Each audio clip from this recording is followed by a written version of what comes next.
John's going to be brought to us by CarGurus. Car shopping should feel exciting, not confusing with CarGurus. You get the confidence you deserve. They cut through all the noise so you can actually see the best deals on the cars you want, because when it comes to a big purchase, you deserve the best deal, and CarGurus makes the whole process simple by giving you real information, real deal ratings, and more listings than anyone else so you can shop the way you want. CarGurus connects you with trusted dealerships for a transparent and hassle-free buying process. With over 4 million listings, the most of any major online automotive marketplace, you'll always find the best deals. Shop the way you want with the tools, data, and unbiased deal ratings that make it easy. Buy or sell your next car today at CarGurus.com. That's CarGurus, CarGurus.com. With that, we are thrilled to welcome in good friend of the program, John Fanta. And I told John I was going to set him up with a Baker Mayfield question because he was walking into a ticking time bomb. But, John, we just spent 40 minutes debating Baker Mayfield, so I'm not going to reignite that. How you doing today? Please. I'll reignite it. Is it a problem if I reignite it? Reignite, John. Here we go. Throw the grenade, John. Activate napalm. What a waste of time and energy and space that debate is. This is like a divorce that ended 7 years ago, and you're in your house on a Friday night. Now, I don't have experience with this. I'm happily married. But you're in your house on a I do. I tell you, that conversation ain't a good one, bro. Yeah. And you're in your house on a Friday night, and you're still looking at pictures from what was marriage that ended, years ago now. He proved last night why he will never taste a conference championship game. Why he will never taste the Super Bowl. Yeah, but John, really, that wasn't the question. The question was really, who at the end of the careers, when you put Shedeur's numbers next to Baker's, who's more impressive? That's really the question. Because, to relitigate, should we still have Baker? I mean, we know what we've been without him. It's not just about numbers, Jay. No, it's about career. I think it's the question was. I go off this. I'm trying to win one of these. You believe Shedeur can win one of those? What's that? You believe Shedeur can win one of those?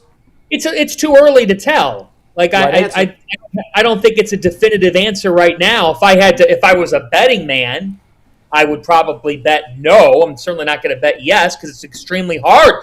It's hard to get there, but definitely. The Cleveland Browns went away from Baker Mayfield because they wanted to go for a Super Bowl, and the move backfired. Just hasn't worked out. Severely. And they're still feeling the after effects of that every single day, and they're going to continue to feel it every single day for quite some time. They just are. It's a big reason. It's a big reason why I think this organization needs a complete and total reset. They need new voices, new people, a refreshing mindset, a football mindset. None of this mathematics. Let's do math problems. Try to solve how we're going to run this. Enough with the trick plays. What NFL team that has had a quarterback who throws for over 350 yards. I don't care how you feel about the quarterback. What professional football team that has had a quarterback throw for over 350 yards says, you know what, go sit on the side for this play. We've got something up our sleeve here. What the hell is that? Now you're cooking. I don't know what that is. You're my football spirit twin. Dang, That's bro. exactly what I've been saying. You're cooking. Hey, listen, but here's one of the thing I will say, though, Fanta. I don't understand what happened. So, the pre-draft stuff, I get the fact that the Browns have been looking for a quarterback forever. And the pre-draft stuff comes out with Dable and his interviews and the Giants and what does Shedeur do. And listen, I've never seen people latch on to the anonymous stuff. And then, kind of continue with the, he's this, he's that, he's this. But I'm a person that's like this, man. I'm looking at the field. I just see him through for 300 yards. I'm about to get excited about that. I don't know. I don't understand why I have to pump my brakes. And I've been watching football here forever, and we ain't had nothing to cheer for. But we get a person who's charismatic. He's a good kid. He comes out here. He threw for all those yards. And it's like people in our own fan base are like, I don't know if you got to sell me on it more. I'm like, where does this happen at? I always like when people say you got to sell me on or whatnot. Okay, then just walk away. Go root for somebody else or go occupy your time with something else. I mean, to me, we live in a world now, and I don't want to go down this grapevine too much, but all I could think of earlier this week, with everything that happened in Ann Arbor. When I was growing up, and Jay Crawford, You were part of an incredible team. I'm not trying to disparage anybody that's in today's media climate. It's more about the climate than the people. Right. But we're now in a world where, like, when that type of thing happened in 2007 or 8, there were 6 people on the campus of Michigan giving us facts, news, details, what is happening. Not, here's what I think, or let this guy tell his side of the story. That was absurd yesterday. I was really disappointed in that. I go off the facts like you guys do. The facts are, this kid's gotten better every single week. The facts are, they had him sitting, and instead we're playing 2 people that were not competent at the quarterback position, and it was losing them games. The facts are, the coach has lost multiple games this year as a result of that decision and several in-game decisions. I have been on this show before and have defended Kevin Stefanski. But I am not short-sighted to a point that I'm going to die on some hill where I don't acknowledge what's true. The reality is he has fallen off in Cleveland. He is a 2-time coach of the year. So at one time, there was a really good coach in there. Does that good coach still exist? I don't know. I know this much. It doesn't exist in Cleveland anymore. And when you've won 6 of your last 30 games, you're not going to get the benefit of the doubt anymore. That's gone. It's over. Yeah. If you're pulling the strings here, it sounds like you're in the camp that he absolutely has to go. What about Andrew Berry? He's coming off a great draft class. He is coming off a great draft class. My gut says, in some capacity, he's going to still be around. Oh, but maybe not as the GM. Maybe not as the GM. Maybe there's a repositioning. If it were me making the decision, and very much is not me, I don't like people from different regimes now trying to work together. It normally doesn't end correctly. I just think it's in the best interest of this organization to hit a complete reset button on Black Monday and say, we are starting clean. We are starting anew. Any names as to what direction you'd go? I don't want to sit here and say, like, this is the guy that I want, because you know why, Jay? I didn't have Kevin Stefanski first, second, third, or fourth when they picked him. And I remember that Sunday afternoon. It was a Sunday. It's Jason Lloyd's there, right? I'm 95% positive that it was like a Sunday afternoon. The Browns said they're hiring Kevin Stefanski. And I had to look it up and make sure he wasn't some polka club worker, because it's this guy here. And, that's just it. I know there's people out there who are like, go get Gruden. Okay, when was the last time that guy won a consequential game? Yeah, and I don't think Roger Goodell's going to let him work in the NFL as a head coach. So I don't have, I like the Seattle coordinator. I think that he's interesting. I think there's a couple of others names that would come to mind in this search. But the other thing is here, look, who's to say that they know how to get the search correct? They don't. They haven't. They've certainly botched that too. So it's twofold here. Would Jim Schwartz be on your list? Oh man, he deserves an interview. He deserves an interview. You know what's a defining image for me with this season? It was after the Niners game. Did you guys see this? You might have broken it down on your show. And Schwartz and Shanahan are talking at midfield like this. I saw it. Yeah. I thought the same thing you did. What do you not want us to see? Yeah, and I was thinking, now I know why you had enough of this BS. That's exactly what I was thinking was being said. John. Hey, somebody's here. John, sorry to cut you off, but you started by kind of making fun of the nerds with the Browns, and I agree with you. And I've always been a huge analytics guy, but I think where teams get it wrong, and they used to get it wrong the other way, is you have to strike a balance between football gut or baseball gut or basketball gut and the numbers. You can't do everything by the numbers, and you can't do everything by the gut. And I would guarantee that the best teams in all sports find the right balance between the two. Agree or disagree?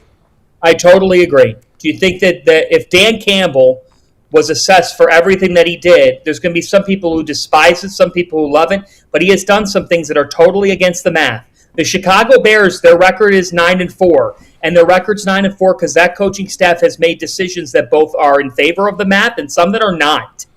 It's in-game management. It's faith. It's to me, you go for 2 twice, okay? You fail. But then when it was 4th and 2 around midfield and you're a 3-win football team, you didn't go for it there. Make it make sense at this point in the season. Like, there's got to be more make it make sense stuff. None of this makes any sense. There are multiple moments in this football season where you could say, what are the Browns doing? And it feels like when they're facing a team right now, guys, they're not facing an opponent. They're facing and then getting beaten by themselves. They get to 17 points. Like, make it make sense on Sunday. You got to 17 points relatively easy. How do you go a quarter and change and you just cannot move the football? Don't tell me that there's geniuses on the other side who are doctoring up some in-game defensive scheme that's solving what you're doing. Maybe they were, which is a reflection of your inability to adapt within the game offensively. That, to me, is the biggest downfall of the Browns. Whether it's Flacco, whether it's Gabriel, whether it's Shedeur Sanders, and Sanders made plays on Sunday against a then one-win team. But to me, the biggest reason for this football team's downfall is they don't get better within the game on offense. It's a big problem. Would you draft a quarterback in 2026? There's nobody that I'm in love with at the top of the draft board. So the answer would be G. Bush, because I think we just all saw what a 5th-round pick can do, and I know he's Shedeur Sanders, but, like, look at what he's done in a couple of weeks. That I'm not opposed with all of the draft capital that the Browns have for them to draft a quarterback. I think when you're asking that question, I'm not sure if you were saying in the first round. I probably wouldn't in the first round. As a matter of fact, the biggest indictment on Barry is that he drafted Dylan Gabriel in the 3rd round. You're right. Crazy. We're not talking about that. He drafted. We got to revisit that. It's really his only miss in this class. Yeah, and look, he's had a lot of hits, and for that, he deserves credit. But you guys on this show have brought up how many second contracts had he earned before this class? Not many. Not many. No. Not many. I mean, yeah. I think the correct answer is it's a fair question, and that's, again, what we do. But the beauty of this situation is we're not at the end of the season. We've got 4 more weeks. Yeah. If this kid continues to play like he played last Sunday, hell no, he's my starter next year. Maybe Absolutely. you draft a guy later, but you can still draft a quarterback, though. Yeah, you can take one 3rd round, 2nd round. You can take one anywhere. But if he plays like he did Sunday, regardless of win or lose, if he throws for over 300 yards and 3 touchdowns, throw in the pick. I don't care if you throw for 3 and run for another. If he does that again over the next 4 weeks, he's my guy. He's the starting quarterback coming into 2026. Someone's going to have to wrestle that job away from him. But we've got 4 weeks to figure that out. We don't have to make any decisions as we sit here on December 12th. Yeah, and there also shouldn't be people that freak out if they, like, okay, so they're going to go sign a veteran quarterback in all likelihood. Well, if you have faith in Shedeur Sanders and his upside, then why would you be scared? Don't be. He'll win the job. What could he? It's the NFL. Like, yes, gotten off to a nice start, and I thought last Sunday was impressive. And for the people who are like, well, he should play that well. Have you watched this offense in the previous weeks? Also, did you see the weather out there on Sunday? And, you know, like, I think I went into this experience with an open mind. And I think everybody needs to just, like, if you're still not about it or whatnot, the Browns are interesting in the final 4 weeks of the season. And in a 3-10 year, we've often not been able to say that, but they are interesting. They have young talent. And this would be the argument for Barry. Young talent that's rising up. They might have a quarterback. We're going to see.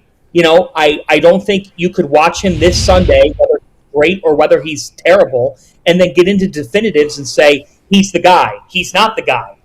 We're going to debate that probably all throughout the winter and then the spring. But these last 4 weeks are for him to show that he's growing, that he's playing more mistake-free football, that his timing is getting better, and that he can be the guy heading into next season. And I think that's the biggest win. Like, at the end of the day, I kept getting asked in August, what is the goal of the Browns season? My thought process was, could you end the season thinking we may have a franchise quarterback, whoever that is, of the rookies. Could you end the season saying that? Because they were never going to be a playoff team. This team just wasn't going to be a playoff team. They weren't. I mean, it's a damn shame, but their offense, this is why the Gabriel draft pick angers me to no end. Do you know how much help this team needs on offense? The wide receiver room stinks. You know, your best receiver's Harold freaking Fannin. God bless him, but my God. So to me, like, that's what the remainder is about. Shedeur Sanders can earn this job, and that's a positive for the Browns. The Browns do have positives.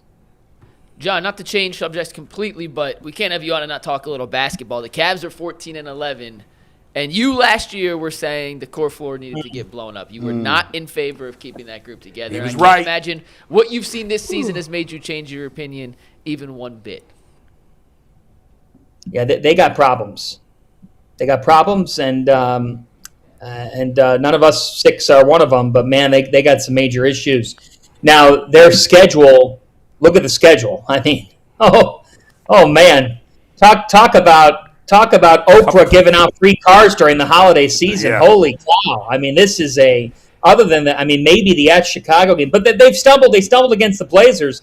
The Cavs, they're 15-point favorites tonight. I mean, they do have one of the easiest remaining schedules in the league. But, like, it's a moot point because, guys, here's the deal. The Knicks have gotten better. Mikal Bridges is playing the best basketball of his career, the best of his career. If you look at his shot-making percentages, he's been terrific. Jalen Brunson's ridiculous. And Karl Anthony Towns hasn't even played that well, and they've won 9 of their last 10 games.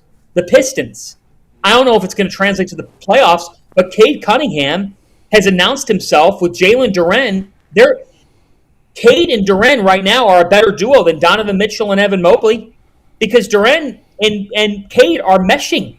And I like Donovan quite a bit, but it's just Evan he's gotten better, but not to the degree that I think a lot of people thought he could.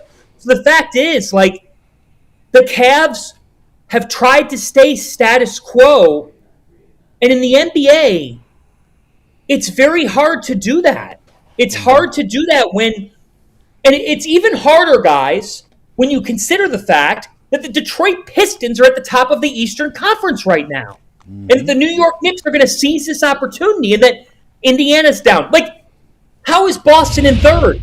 Boston's in third in the East. I know there's a lot of basketball to be played, but if you're watching Boston play, they've played very well the last couple of weeks, and Jaylen Brown and Derek White and their supporting cast have been able to piece it together. The Cavaliers have some serious soul-searching to do here. They can find it. They can stack wins, but remember we talked about it. It's not about stacking wins against bad teams in December and January. Are they really that different when May rolls around? And I would say I don't know what would suggest that they are, and that is a problem because you got rid of J.B. Bickerstaff thinking a new coach would really help you. And it just feels like things have sort of run their course with this group to a point that you've got to look ahead of the deadline and see what can we do? What can we do? Nothing, John. The answer is nothing. Zip zero. I don't know with where they're at with their cap and contract. This is it. This is who they are. But Jason, like, is that a because it feels like to me when talking with people, you know, around the league that study film and do different things, because I've been doing this weekly NBA show with guys that are like in the weeds on the NBA. Yeah. And Jason, the take from them is the Cavs are not growing. Like there's no like they're looking for it. It would be a great story if the league. It'd be great if they did. Because the league would say, this is why we set things up the way we do. And, you know, look at Denver. Denver got rewarded for kind of keeping things the same. And then they got a title. And now they're trying to get back there. But, like, a lot of these people that are basketball nerds, when talking to them, Jason, they're like, yeah, it feels like square peg, round hole. There's a lot. I've talked to people who feel like that the roster doesn't fit. There's pieces that just don't fit. So, and this is many, many years now that they've been together. And is that on the coach? No, it's on roster construction. Yeah. And you know, John, I look at it. One of the things that we wanted to get from Evan Mobley was that next evolutionary step, right? And I've been going back, and the thing with Evan Mobley is I go back and watch some of these teams from the 80s, and I go back and I look at Vin Baker or Sharif Abdul-Rahim or guys like LaMarcus Aldridge, and I go back and just watch their game, and I'm like, listen, man, offensively, Evan Mobley, I don't know if Evan Mobley is ever going to be a guy that you can give him the ball on a block or on an elbow and facilitate, and he's going to get his own shot. I just don't see it. And we talked about it. Jason says, hey, for this team to make it to where they need to go, Evan Mobley has to become the best player. And I look at the roster and I say, Darius Garland is never going to be better than Donovan Mitchell. Jared Allen, I believe, is a role guy. He's a glorified role guy. And Evan Mobley, he's a good basketball player. But when you watch OKC play, or when you watch the Rockets play, or when you see, like, it's just, I mean, they got guys like Sengun have taken this jump, and you're just like, yeah, Mobley may never get there. How about the Spurs? Shoo. The Spurs are 17-7, and they've won like 70% of their games without Wembanyama, because De'Aaron Fox and Stephon Castle have been phenomenal for them the last couple of weeks. Other teams are passing you by. They are. And, you know, the other dilemma here, guys, fair or not, is that Darius Garland was back in Cleveland, and I know that he's loved and he's a feel-good story and he's a developmental guy, and I respect Darius's work ethic. I respect what he's given Cleveland. But we're in a results business, and unfortunately, injury is a part of sport. So he has not been healthy. When he has been healthy, look at the figures, okay? And at the end of the day, like, I agree with you, G. Bush, on the Evan Mobley angle, and I think he's extremely important for this team. But I also think people say that Evan Mobley's important, and why isn't Darius Garland as important? Like, to me, he's a max player. Yeah, I get that. No, but I'm saying Darius Garland is a max player, and you got to have Darius Garland got to give me more than what he gives me as a max player. Right, and I feel like when people say that about Mobley, they're like, well, Garland is what he is. Like, so there's then this pressure that's then placed extra on Mobley, when in reality, these pieces should be going this way. The trajectory should be up for both of them. If this team was going to win a championship, those things had to happen. That's right. Up until this point, they have not. We got to go, but real quick, Mike and I did a Cavs show a week or two ago, and I said the Cavs have done such a remarkable job on the margins, building out role players, finding talent where other teams overlooked it, which you have to do when you're a second apron team. The wild part about the Cavs is I have more questions about the top end guys than the bottom end guys. The Jared Allen and the Darius, the guys who are making the most are the ones that I look at and go, man, I don't know about this. It's not the bottom of it's not the, like, where do you find the talent to fill out the rest? They've nailed that. It's the top end guys that I look at and go, man, I don't know about this. It's just a wild spot to be in. And if it's the top end guys, the NBA is a top end league. Yeah, that's right. So if you look at the fringe guys, they're loaded with the top end talent. So it's tough. John, 15 seconds or less. I got rapid fire. 15 seconds or less answer in each of these. Here we go, real quick. Will the Oklahoma City Thunder break the Warriors' record for wins in a season? Yes, with 75. Are you excited? Are you excited about the Cleveland Guardians offseason so far, re-signing Austin Hedges and signing the great relief pitchers Connor Brogdon and Colin Holderman? No. I'm about as excited as Clark Griswold was when he didn't get a raise. And finally, what the hell is going on with my St. John's Red Storm? You told me they were going to be good. They've lost all the games. They played good teams. They look like crap. They choked against Iowa State. What is happening, John? Relax. Take a deep breath, Bull. The Red Storm will be okay. Gear up for your big show on WKYC TV3 Cleveland. And it's going to be great. St. John's will be fine because Rick Pitino's a Hall of Famer. They will figure it out. They got some backcourt questions to figure their way through.